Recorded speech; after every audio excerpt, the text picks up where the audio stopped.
Welcome to this video on the smart ecosystem for developing economies. In the past, from a utilities perspective, it would seem that technology has taken divergent paths in the developing and developed world. But more recently, to the advantage of the industry, these technologies seem to be coming together. Let's have a look at a brief analysis of the drivers behind this innovation and standardization in our industry. It is perhaps surprising to most that there is a very definite cycle when it comes to technology and innovation. In technology, innovation always leads to standardization. If a technology proves to be popular, more manufacturers will adopt that technology and their customers will drive standardization to avoid proprietary lock-in. But unfortunately, standardization often leads to stagnation due to the difficulty for suppliers to be able to differentiate their product while still remaining true to the standards. The greater the complexity, the greater the potential for stagnation. Suppliers often respond by adding their own interpretation and proprietary extensions to the standard. These proprietary extensions are slow to find their way back into the original standard, and interoperability is undermined over time. So what have been the driving forces behind innovation and standardization in developed and undeveloped economies in our industry? Well, that evolution is very different in the different economies. In the developing economies, like in those in Africa, the primary focus has and continues to be on the provision of electricity services to all using cost-effective means while securing revenue. While in developed economies, such as those in Europe and North America, the focus has been primarily driven by the need for efficiency using automation, real-time pricing, demand and load management, and integration. So these divergent trends were both driven by different aims of both the suppliers and customers in those economies.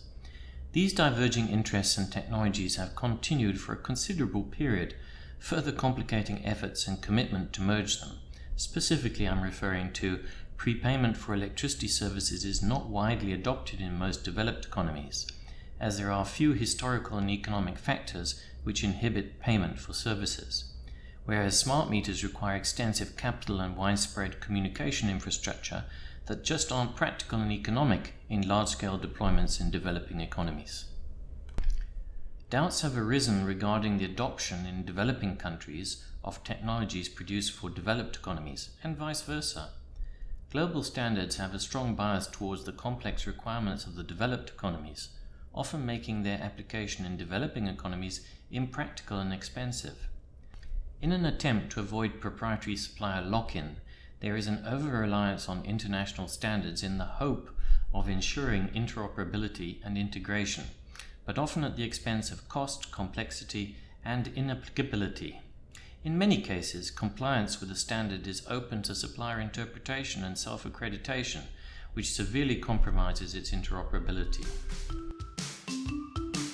In this section, we're going to look at the history of both of these divergent evolutions. That's because to know your future, you must know your past. The history of metrology in developing economies was primarily driven by revenue collection. This is borne out by the invention of the prepayment meter back in 1989 and its standardization through the SDS protocol. Attempts at other types of standardization for vending, such as the Common Vending System or CVS and the Standard Token Translator, were not quite as successful. The SDS Association was established in 1997. The SDS standard was adopted by the IEC in 2003. Further attempts to standardize vending were introduced with the NRS XML Vend specification in 2005. The introduction of split meters has done wonders for the prevention of tampering and improvement of revenue collection. More recently, the concept of using concentrators with split meters is currently undergoing development. Finally, the recent introduction of the NRS 049 specification is an attempt to try and pull all these various technologies together in the smart ecosystem. Importantly, the history of metrology in developing economies shows a very clear pattern where function has defined form. As the complexity of functions have increased, the form has changed to accommodate this, generally through modularization. An ecosystem has evolved with a bias towards each form fulfilling a single function, so the ecosystem has become increasingly distributed. The history of metrology in developed economies shows how it has been driven by the need for efficiency, embodied in AMR, DLMS-COSAM, and the ANSI C12 standard. DLMS-COSAM evolved into IEC 6256, whereas ANSI 12 evolved into the 61968-1 and SIM specifications. The SIM standard in particular has enabled the wide adoption of AMI, particularly through IEC 61968-9. We can compare the drivers for these two types of economies in this diagram. Developed economies have been focused on demand management, real-time pricing, and automation, particularly due to the high cost of labor. And the DLMS-COSAM and 61968 specifications are a result of that. In developing economies, demand management too has become, particularly these days, a much more important focus. But prior to this, revenue collection and revenue protection were the order of the day. The standards in this environment relate to SDS 62055 and of course the XML-VEN specification. The question on everybody's lips these days, though, is can these two technologies merge, and should they merge? Is there a benefit to it? Well, that would seem to depend upon what our ambitions are. Keeping things simple can probably work very well, but complexity can lead to bottlenecks and perhaps even catastrophes. SDS became popular because it was simple and fit for purpose. One of my favorite quotes from Albert Einstein is, "Make everything as simple as possible, but not one bit simpler." I alluded earlier to AMI standards such as NRS 049. The targeted scope of this document is significantly large. NRS 49 encompasses other international standards in an attempt to define a workable AMI standard for the NRS Association. However, supplier interoperability has proven difficult in developed economies, where they've been subject to interpretation and accreditation pitfalls. It's very important to point out that the evolution of technology happens much faster these days. That therefore implies the deprecation of communication, connectivity, and consumer participation technologies. All of these evolve much faster than the traditional lifespan of meters. So this in turn influences the applicable lifespan of a specification, which should adapt to such rapid evolution. The more complex, however, that it is, the less easy it will be able to adapt. It's very easy for one to become dazzled by new technology. However, it's very important to understand, particularly in developing economies, we have to work with what we have. So to think creatively, we must look afresh at what we have taken for granted. I've always been a very keen photographer, so this is an invaluable lesson I learned in my life. Never underestimate the power of technology to breathe new life into old. Accessibility to old family pictures can be changed completely through scanners and Photoshop these days. So how does all of this relate back to the smart ecosystem? Well, SDS is well established, affordable and simple, but has significant limitations in a world where everything is expected to be online. Our industry has risen to challenges in the past through specifications and modularization that are fit for purpose. In other words, there's an emphasis on function. Our ecosystems already have many innovative and proven components which can be repurposed to meet our new requirements. Increasingly, smart functionality is implemented across the entire ecosystem. It's a fallacy to think that it only belongs in one module or component.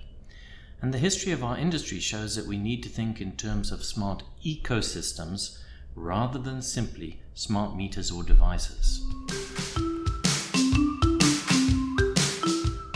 Sometimes you have to move backwards in order to move forwards. It's a fact. There's a huge base of SDS meters out there.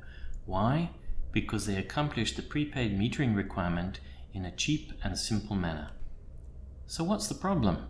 Well, in the past, the limitations of technology necessitated that the communication be offline and one-way, i.e. manually entering tokens into meters.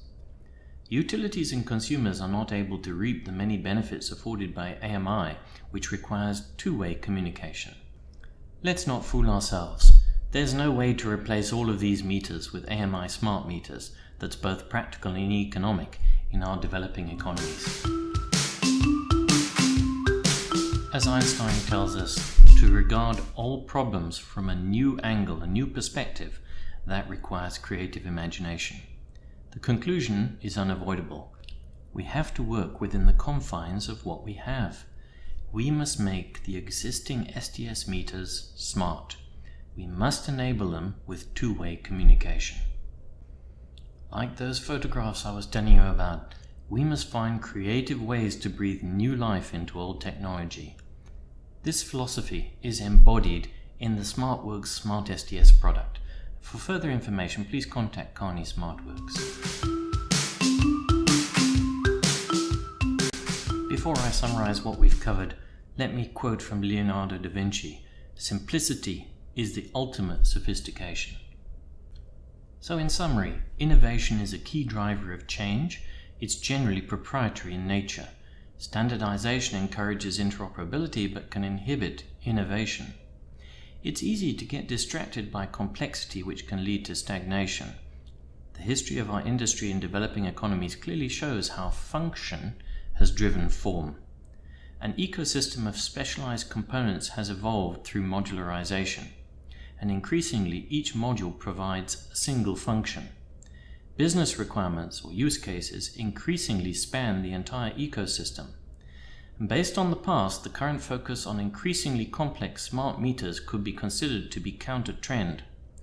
A greater emphasis should be placed on the development of a smart ecosystem, preferably reusing proven, simple, standardized components in new and innovative ways, like STS.